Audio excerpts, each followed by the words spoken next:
I've got Rebecca Mosner, my good friend from Maximize Partners here. And let's just lead off with the big news. You've 10x'd your revenue in the last 4 months. How'd you do it? What happened, Rebecca? Oh, well, there's a lot that's gone into it. I mean, it's 2 years in the making. We're about a two and a half year old agency, and started off with a lot of really great referrals, word of mouth, a big investment into business development and hiring folks to lead our business development. That's been massive in terms of lead generation for us. And a lot of strategic partnerships on sales side, PR with VCs. It's all really helped for us to grow our revenue exponentially since the beginning of the year. Super cool. Yeah, that's amazing. And like a lot of agencies discover, it sounds like it's not just one thing, right? There's not some silver bullet, the one hack that got you to whatever in revenue. It's always more complicated. Yeah, it definitely is. And it took a lot of trial and error into different areas, what to invest in, what to pull back on before we kind of landed on this magical mix of things that have really done wonders for lead generation, pipeline growth. Yeah, and doing all that in a right now, the tech market is a little bit weird. And so let's talk about what Maximize does and your background. I know you've worked at both large tech companies and started your own.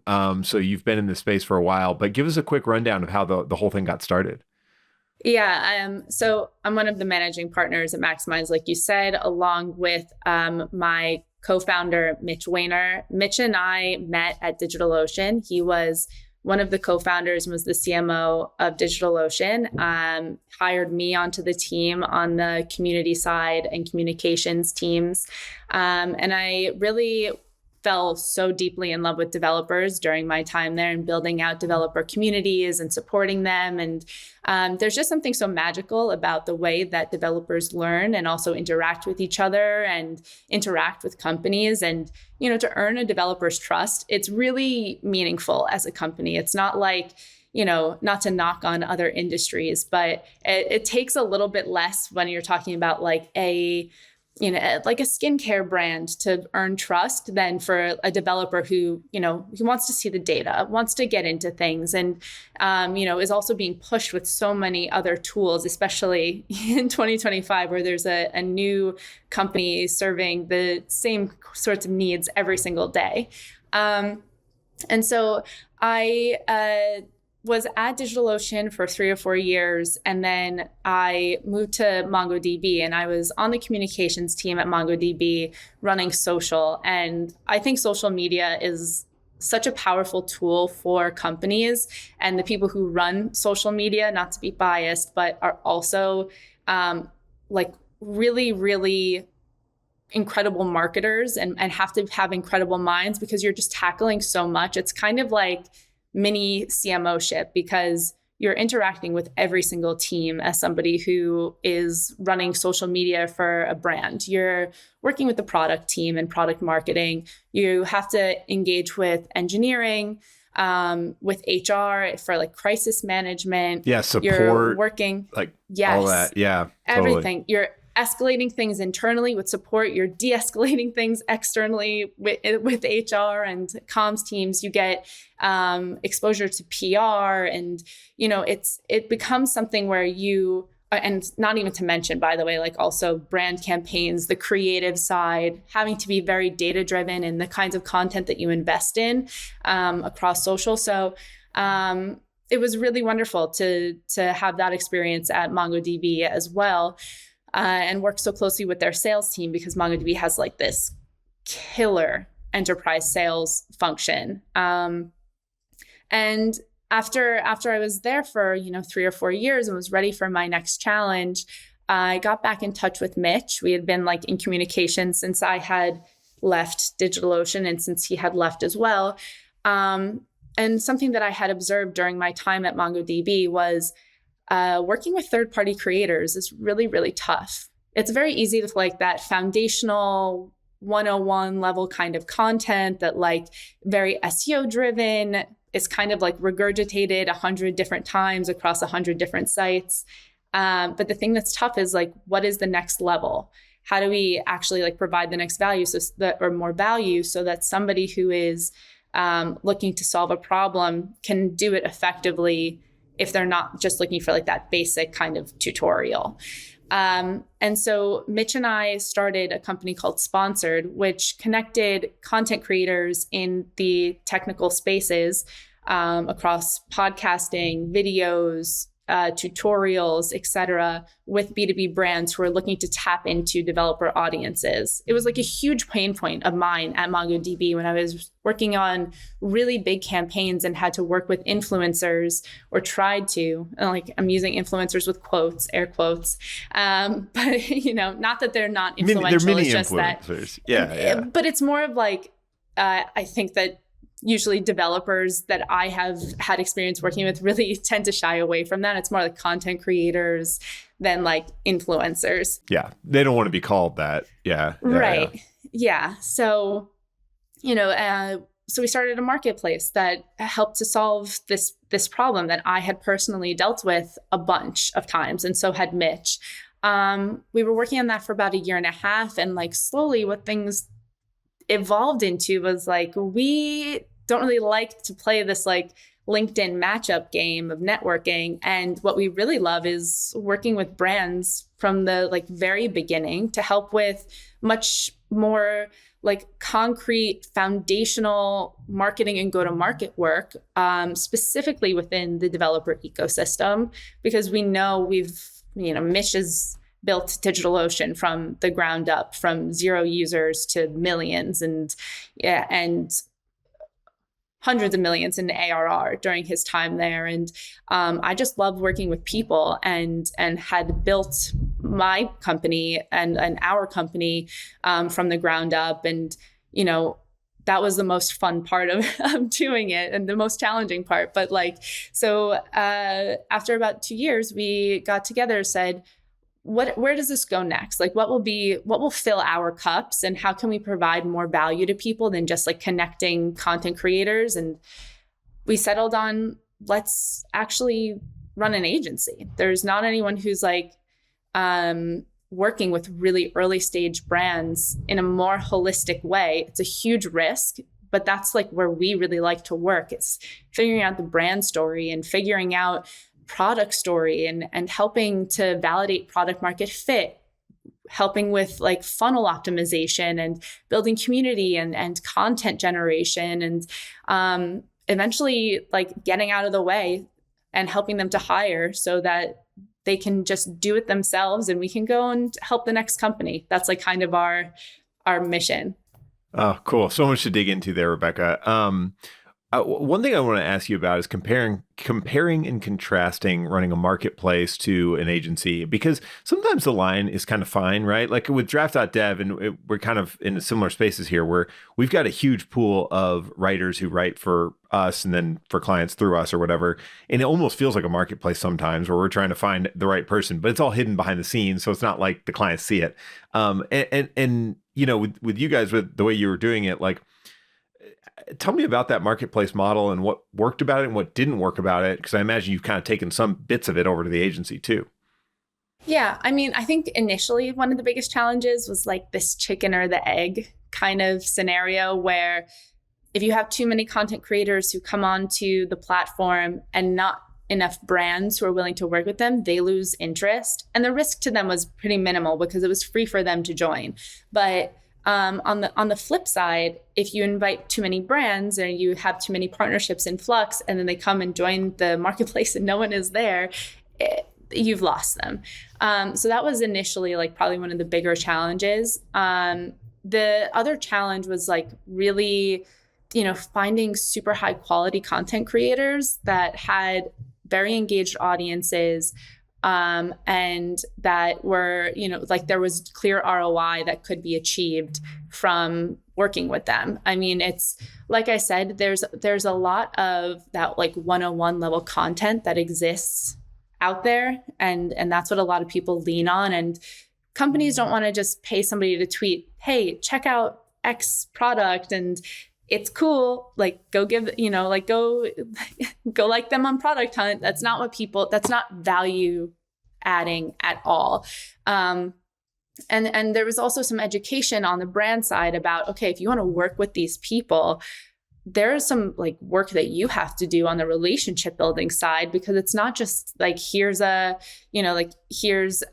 campaign and here's a brief that you can work on, and here are your 300 words that we want you to write. Like it doesn't make sense, because again, like developers, and I'm speaking generally, like can see the BS. They know when someone's actually been using something as a part of their stack or like their workflows, versus when it's like, this is a paycheck, and you want the people who are the former and not the latter, but there's work that has to be done. And there was also like a cost shock sometimes, because I do think that the kind of work that goes into what I was talking about, of like the people who are, like writing their own apps or like writing those like very technical tutorials, the kind of work that they have to put into getting that shipped is a lot. And people just are not ready to necessarily invest, because the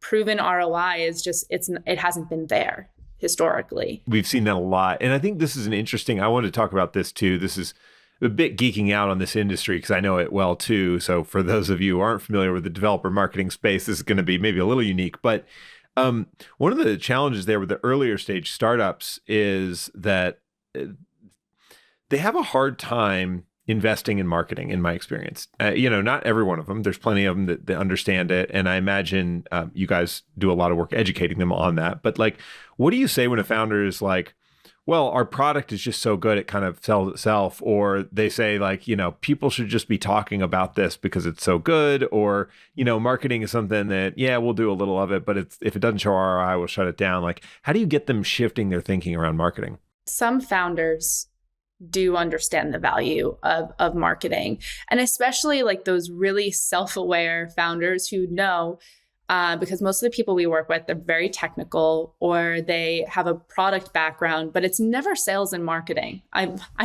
haven't run into somebody yet who's like a sales, who has had a background in sales or marketing. And I would love to, that would be amazing. But, I think one of the challenges is you're working on so many new things for the first time.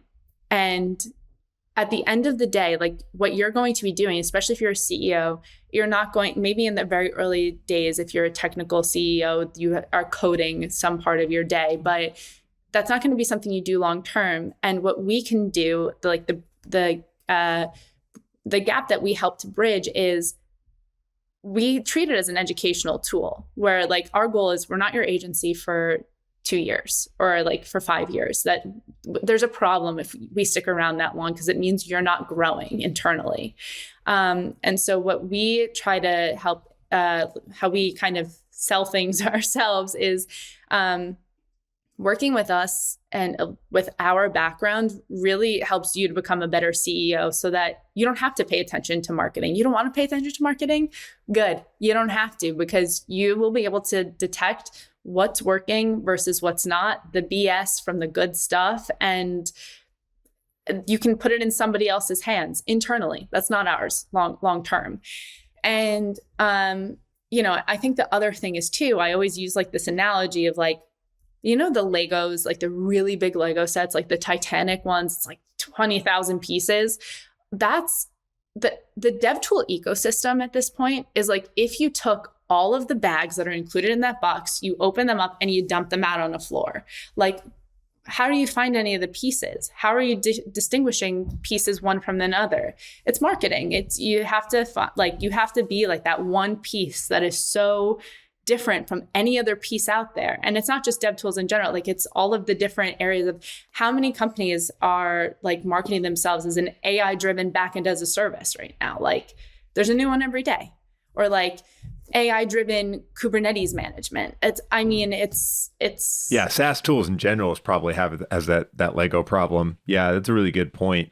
I think something interesting you said there that I'd love to get your take on, and I'm sure this will evolve as the company does, because that's what happens, right? But as of today, you're kind of set up to be this we'll call it short-term partner. It helps them bridge the gap between the founder who doesn't know much about marketing and getting their first real marketing hires, which maybe takes them 1 to 5 years, depending on how quickly they grow, right? So you guys have kind of a limited lifespan with clients.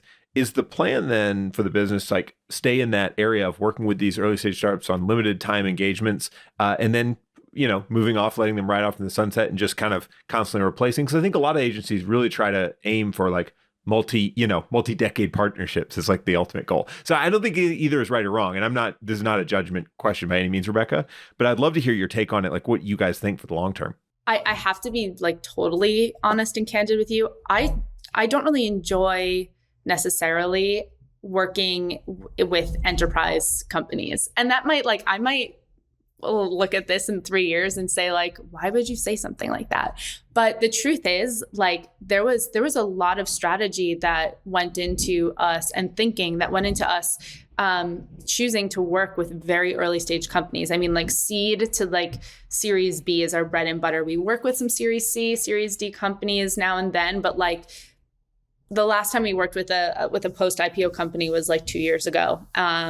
And there is just something so fulfilling personally. Like it's a little selfish that when you're working with a founding team or like a small team that is super tactical and you can make impact in like the first 30 days. Whereas in my experience, and there's a lot of great work that comes out of working with large companies. My experience was like the time from when you start a project to you, like, are you ever going to finish it? I don't know. I laugh because I totally I feel this, and continue with your story, but I am right there with you. Yep. I mean, it's because everyone has experienced this, whether you're in-house or you're working for a partner. It's a lot of red tape, and I don't really do well personally with red tape. I want to get it all out there. I like to just like work on things. So I was working at a company at one point that like we took 18 months to get a new tagline done because there were so many people who had to have input on it. It's like we like to get all of like the positioning done for clients within like a 3 to 6 week period. So it's just like totally different timelines. And that's because we had the luxury to be able to do that because there are, less cooks in the kitchen and you're immediately working with your stakeholders, your clients who are stakeholders, and can get like their clients on calls much easier to kind of do those exercises and do all of the market research. So it doesn't take 18 months to do. Yeah, absolutely. I think that's a really good insight. And this is maybe a good just thing to think about for you as a founder, especially if you're very involved in acquiring and onboarding those clients and working with them, you kind of like those kinds of clients, right? And again, not to say I don't like big companies. Like I'm right there with you, Rebecca. Like personally, if I were doing all the onboarding for draft.dev and I was working with the clients, I love working with the startups. They're way more fun to me. I don't care that they don't spend as much money and they're not as sticky and all that stuff. Like they're just a lot more interesting because I can talk to the CEO about their vision, actually get a clear answer usually. And then I can really see that everybody there cares about making this thing work. Whereas again, I've seen the same thing with big companies that we've worked with where you have to ask 20 people to approve a single blog post. And it takes, literally we've seen 6 to 12 month turnaround times on getting a blog post from we wrote it and it's all done to actually approved and published. And it's like just ridiculous, right? Like there's no reason logically that it should take that long. It's one single blog post, but these companies just aren't set up to move at all. And it's very frustrating to me personally too. So I get it. I think that will change quite a bit in the next few years as, more companies that are currently in their early scaling periods right now, that have really leaned into AI grow and can be super lean and stay tactical and execution driven. And I'm really looking forward to that because that's so exciting to me. But yeah, I think you really hit the nail on the head. Everybody experiences it, and it's kind of why it's kept us down market a little bit rather than going for like big enterprises is the dollar signs are super attractive, but at the same time, like the work has to be super fulfilling to us as well. And I have to wake up every day and, log onto my computer and get started and like do things. And I have to be super passionate about it too. And I mean, like in general, we don't work with everybody. Like everyone that we work with is a founder that we really believe in, or a product that we really believe in, and a mission that we really believe in. We're very, very specific about that. Yeah. Yeah, let's talk about this. This is a good transition. I wanted to ask about customer acquisition. You mentioned some things at the top, which I think are really interesting, especially if your target market is early stage startups, like getting in with VCs, being around the other founders, networks that are out there. Like, what have you guys done or found works for you in the last couple of years to get in front of the right startups at the right time? Yeah, the VCs are a big part of it. That's like both leveraging personal relationships that we have with VCs, and also, really doing things like partner programs and events with VCs as well. Because at the end of the day, I mean, we do a lot of stuff that's like doesn't necessarily drive us any revenue, but adds a lot of value to people. And down the line, I think that creates some sort of reciprocity where they think about us and they have a really good, they've had a good experience with us. They know that we've provided insights to them before with no strings attached. Most of the people, we might not hear from again. But like I always say to people, even when we're on our intro calls, like the worst case that comes out of us having a conversation is you get an idea that sparks something that could be productive for you. And, there's very minimal risk to doing that. Totally. Yeah. I mean, I think you're saying some things that I hear a ton from agencies, and I think there's both solid channels. One is personal networks, like you guys had, you and your co-founder, you had a good personal reputation in the space, like you'd worked for companies that are well known. So again, for people outside of developer marketing, you might not even know what DigitalOcean is, but it's a very well-known name in the space. So you guys had that on your resumes and your networks, but then also have been able to leverage these strategic partnerships, we'll call them, which is just basically my take on strategic partnerships. A lot of them are a fancy word for we do free things for these people so they feel good about us and they send us business sometimes. And it's this is a very crass way to put it, but ultimately that's what it is. It's people make it too complicated sometimes. They're like, we got to sign some paperwork and do all this. Like, usually it doesn't even look like that in my experience. Like, again, y'all's might be more formal maybe, but ours are often just like, these are people who know we exist and we help out sometimes, and they send us business.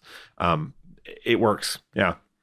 Yeah, we don't have a ton of formality in a lot of our partnerships. Honestly, what's been great, and it's kind of like that reciprocity thing again, is because we're so close to like cutting edge technology and these products that VCs are on the lookout for. I send companies make intros all the time, and just this past week, one of the intros that I made, they were able to raise a seed from an investor that I referred them to, who led the round. So, and that kind of stuff is like the best.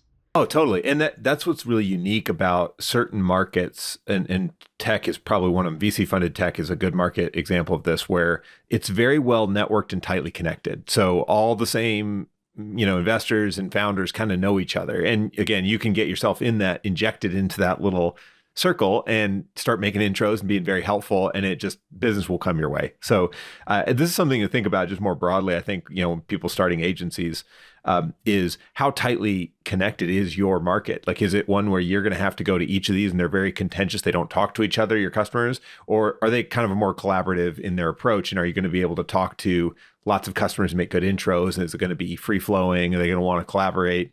It's good to know that, because there's some industries where it's not so easy. The other thing that we have invested a lot in over the last 8 months or so was BDR, was like having BDRs. And I don't think that works for everybody in every industry. It's been like a lot of LinkedIn cold outreach. We tried email, it didn't work. I actually got like some hate mail in response to like our email outreach.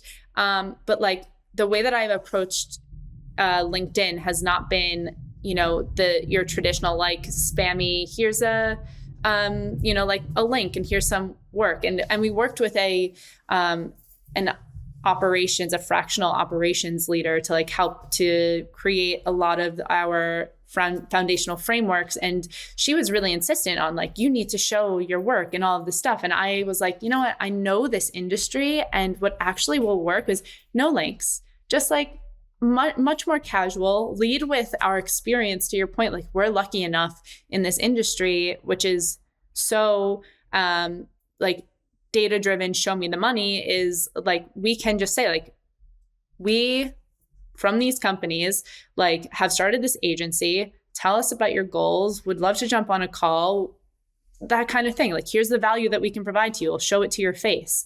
So again, I don't think that works for everyone necessarily, but I really would stay away from like those super spammy. I mean, how many of them do you have in your inbox right now on LinkedIn, which are just like lead generation kind of stuff? Yeah, it's a brutal, and it's amazing to me how low the effort is on some of those. You know, just these ones where it's like, I just looking at my LinkedIn today, this guy has sent 7 messages without a response. Not a single one of them asked me anything interesting, you know, or says any interesting facts other than, hey, we're really great, you should work with us. You know, it's just like, just straight up pushing it. And then, you know, I block those people eventually. It takes me some time because I'm not as, you know, in there every day. But yeah, it's so interesting that is I think, you know, this is kind of a zooming out, like LinkedIn's got to crack down on this eventually because it's so distracting from the actual value.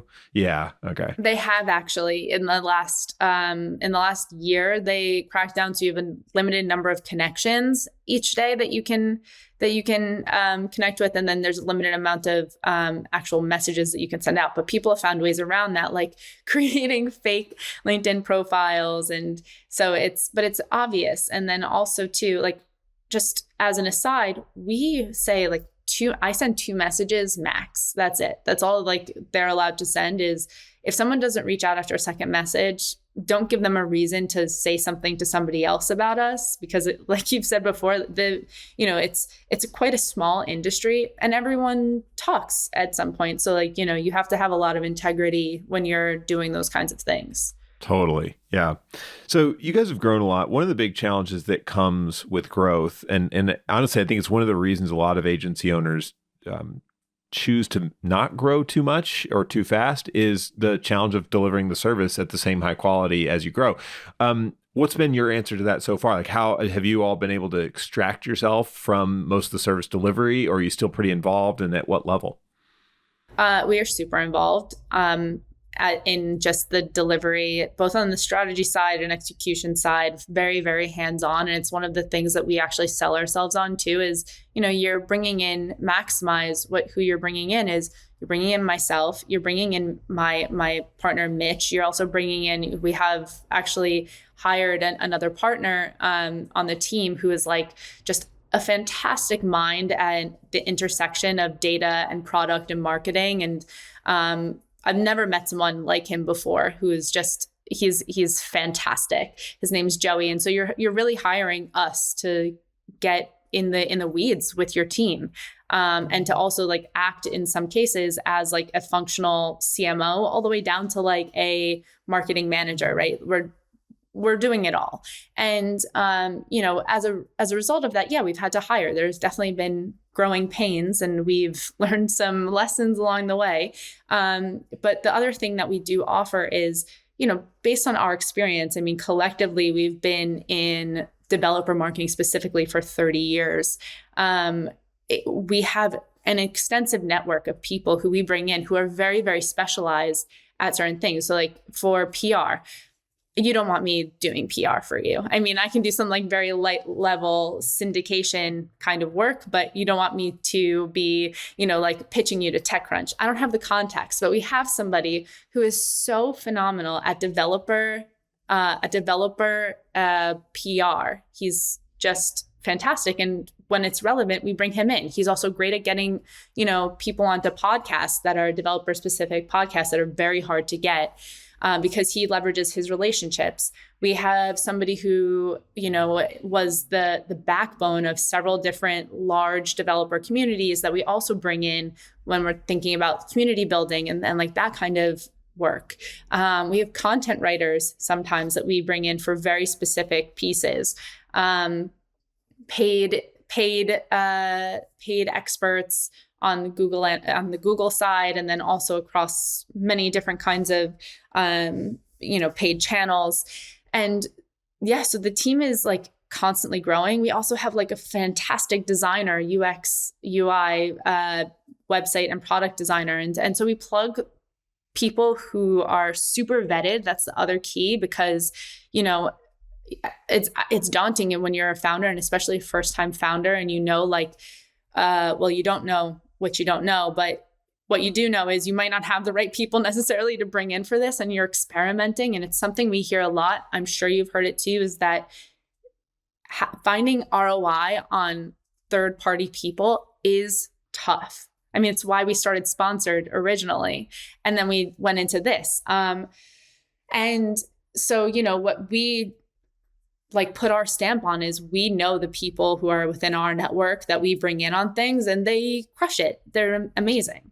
Yeah, those are great. That was a great explanation. And to kind of parrot it back to you and reiterate it here for those listening, like, this is a very common model for agencies, and it works really well. It's like, you are, Rebecca, and your partner, like, you are the kind of brains of the planning, maybe, and the strategy, and you hold the relationships with the clients, but you've got this arm of specialists who you can bring in as needed on a fractional basis or contract basis to fulfill the different needs that each client's marketing plan is going to entail. Because the way you guys are approaching is every plan, every engagement is going to be slightly different based on what the client needs to do to stand out, what makes the most sense for them and their brand and their product, et cetera. So really good way to scale up from like the freelancer only type work, which, a lot of people start. I mean, most of us who start an agency, we start out and it's just like, it's us and clients. So it's basically me freelancing. And then it slowly grows into more than that. So really cool that you guys have done that so well. Is that the way you envision scaling it in the future? Is going to be continue to add partners, kind of like that model of agency level, and then having maybe some of these part-time fractional people become full-time as needed, but like basically just kind of take this and iterate on it? Yeah, I think that that's a really great way to scale also. Like we've talked about, we're working pretty early stage, so I don't want to like over-index on some of the expectations of what revenue might look like, because you never know what will happen. And especially like in the kind of macroeconomic environment that we find ourselves in today, predicting like 6 to 10 to 12 months out can be challenging. Like, it's really a conjecture. So I think it's a really safe way to scale. And what I like about it too is when we do meet somebody new, somebody often who has been referred to us by someone that we trust, working on like a contract basis and with like 1 to 2 clients at a time really allows us to understand what that relationship is like, how they are to work, what their work outputs look like. And from there, we can decide, is this something that we want to invest more in, invest to the point where we want to bring them on full time? Because when you're really early days, it doesn't matter if you're in like a service industry or if you are building your own startup, your early hires matter so much. And you have to have the same kind of conviction that you have to hire someone that you do to fire somebody. I think it's tough. It's much safer for us to do like those trial kind of absolutely. things. Yeah, 100% agree. I mean, I've made the mistake when Draft Dev was growing really quickly a couple of years ago. I was hiring a lot of full-time people and thinking that was the only way I could get people who were committed enough or like, good enough or whatever. It really sucked to pull all that back. 2 years later, things in the market just contracted and I had to fire half of them. Like literally it was brutal. And, my take is like, growth requires pain. So it is part of the game. And I learned from it, and I'm now much more cautious and sort of like measured. And I think one thing we've developed in our business kind of like operating model is like almost never do we hire immediately to full time. You almost always start on a consultant-based project or contract-based project, depending on what your role is, but to where we can see what it's like working together on both sides. Because often people that may be great in some situations just aren't right for us, or vice versa. And you said this, and I think I'll echo it, is just when you're small, every person you add shifts the culture a bit and changes the company a bit because it's so small. The sample size is 3, and then you add 4. It's like that's 25% different. That's a lot. Versus when you're 1,000 people, adding one person doesn't matter as much. It's not going to impact the culture in the same way. So I think it's really important to keep that in mind, both the cultural impact as well as the quality impact and the care for work and all that stuff that really matters. So the last thing I wanted to kind of get into, Rebecca, with you is the mental ride of being an entrepreneur. I mean, I'm not that far into this either. I'm 5 years in or something with Draft. So it's not like, this is all still pretty new to me, but like, what's the highlight? What gets you really jazzed about this? And like, what makes you excited to do this? Founders who are building really, really cool shit. That is like what does it for me. There's something, again, it's what really draws me to this stage of building companies is especially like, okay, we got on a call with somebody the other week, and it's all like, he's all we've been able to talk about, this founder who's just like, so we've gotten multiple calls with him, and like the passion that he feels about what he's building and the conviction that he has about what he's building, it is contagious. And so like, I can say for probably the first time ever in my life, I've been doing this for like 2.5 years almost. I've never like gotten up on a Monday and been like, I can't believe it's Monday. I'm like, I can't believe it's like, I'm so driven by what I see other people building and how inspirational it is and how passionate they are and the kinds of companies that they are building. So, I think that's like a huge driver for me. It's like the peak of what I'm doing. Also, I have a fantastic team. I shouldn't forget to mention that. Like to me, Mitch is somebody who is always like a mentor and someone I've always really looked up to. Every single time that I am talking to him, whether it's us or I see him interacting with the client, it is like,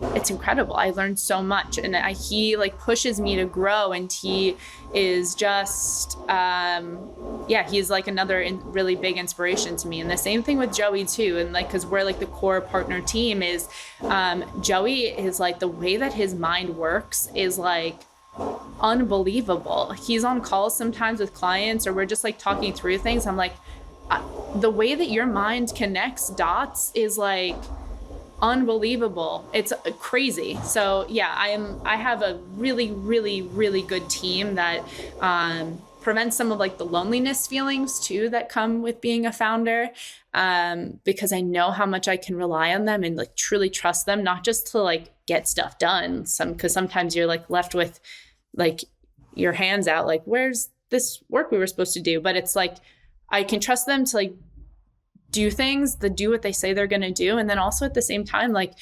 I can trust them with the business in other ways, and like, and with my thoughts, and to just bounce things off of. And it's definitely like the importance of having co-founders and just people who are also experienced as well. Yeah, it's huge. Sharing this journey with another person has made a big difference for me too. I started, for context, I started Draft.dev solo as the only founder, and then brought in a partner later when we bought a second company, and then eventually merged him into both. And it's been night and day. Like, it's so nice to be able to share that mental load with somebody. And, there's days where I'm down and he's up, and there's days where he's down and I'm up, and we level each other out quite a bit, which is really what this is all about. Because anything, my opinion, any business can be successful given enough time, but sticking with things long enough and iterating enough times to actually figure out how to make it work is extremely hard and mentally draining, especially if you're hitting your head on a wall for some years. Anyway, that's a really good observation, Rebecca. I appreciate that. What's been a low light of it? Like, what are there ever days, or has there ever been a period yet you're still early, so maybe not, but where you've been like, oh, I should just go get a job again? Not to that point. I've never been like, I should just go get a job again. But, yeah, there has, especially, I guess, early days for agencies, there's still that level of product market fit that you have to find in the same way any other company does. And we've been through like the same feast or famine cycle that anyone else in the service industry has. I mean, it's really tough, and it can be super demoralizing when you're like, I'm doing all the right things and I'm putting myself out there and I'm reaching out and I'm building connections, and people are like getting to the finish line and then ghosting me and like, all of this stuff. It's really hard. And so there was like a point, I think, like actually not too long ago, like November of last year, when there were some questions that I had about like what the right direction would be. And then to your point of just like iterating and like waiting it out and all of these things, like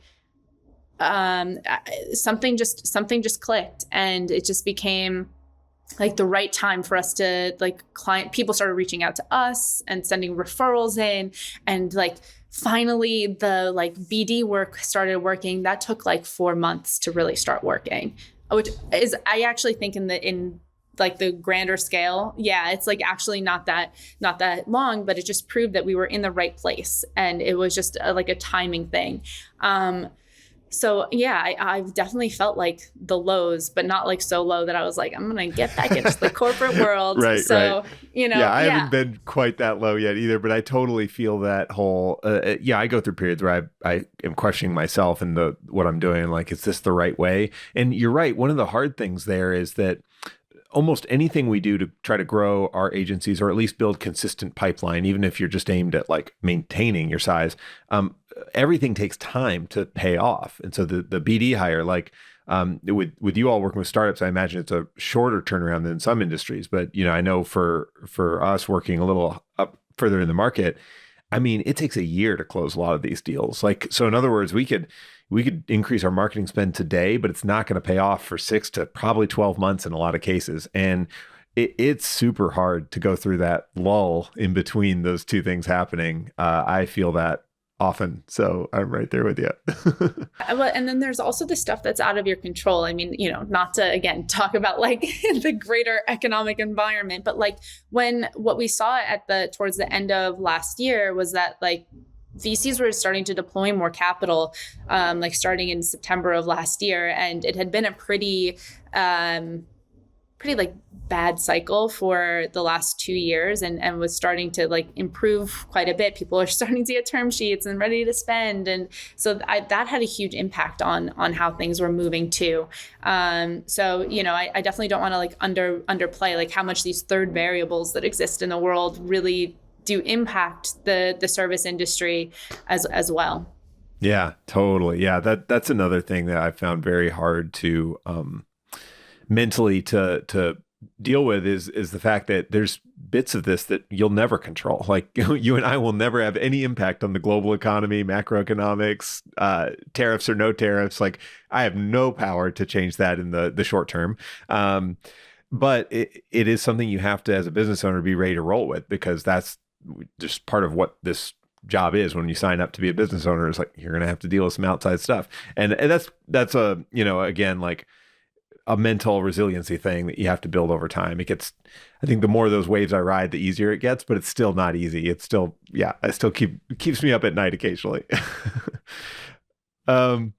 Let's, quick fun question I always like to ask people is anything you've read in the last year or even two of starting the business that's really made an impact on how you guys operate or how you operate, or anything that's really, made a good impact for you as an entrepreneur? I have to be so honest. When I'm reading, I am reading to just like turn off. Someone I really respect though and admire, Dave Gerhardt with his Exit 5 community. I love reading through his Twitter. There are a couple books that he recommended that I've started, but I haven't finished. But honestly, like I really like to look to different leaders in marketing, and Dave is like a great example of one, who's like quite prolific, I would say, across social and in the community that he's even building himself, because they have so much, they're like so experienced at this. But that's an unfortunate answer. I wish that I had. What do you like? I'll spin it then. What do you like reading for fun? Because I like reading for fun as well. Oh God, I like the reality TV show of books. Like nothing that is honestly adds to your brain at all. So like stuff that you would read on a beach somewhere. That's like what I like to read. Or like I also like Kristen Hanna. She's a great author, like of Nightingale and Winter Garden, and she's just fantastic. But yeah, no, this is definitely not a question that like shows anything good about me at all. So oh, that's great. That is it's funny. I ask everybody this question. The range of answers is huge, right? Like a lot of people it's a range. Again, there's no right answer here, Rebecca. It's okay. That's cool. I'm a 50-50 person. I half the books I read are just, I don't know, the stuff that I zone out with, at night before bed. And then I do try to listen to at least a couple audiobooks, that are development. But it varies on the season. If I check back with you in a year, I always like to ask this of people who are relatively early in their business journey here. If I check back with you in a year, what do you hope you've accomplished or the business has done that it's not doing today? Well, I hope our team continues to grow. There are definitely some like gaps that we have internally on our team that I would love to fill, so that especially like myself and Mitch and Joey can focus more on both like client relations, which is always the most important thing, and keeping the client happy, and some of like the strategic stuff, because that's what like really founders get a lot of value from, while having some really key people on the team who are just fantastic executors. So that's a really big goal of mine for the rest of this year, to bring those kinds of people in. And then also, as part of that, we have like some pretty lofty revenue targets that we want to hit this year and for next year as well, that we're already thinking about. Something like we didn't really touch on as well is we also invest quite a bit through Maximize and a lot into our book of clients. And so it's also just like a great way too, when you're working with early stage companies, to just show that you have that kind of conviction in them, that you're willing to put your money where your mouth is, and you're not just like a fractional CMO or a consultant who's going to come fulfill a scope of work and leave.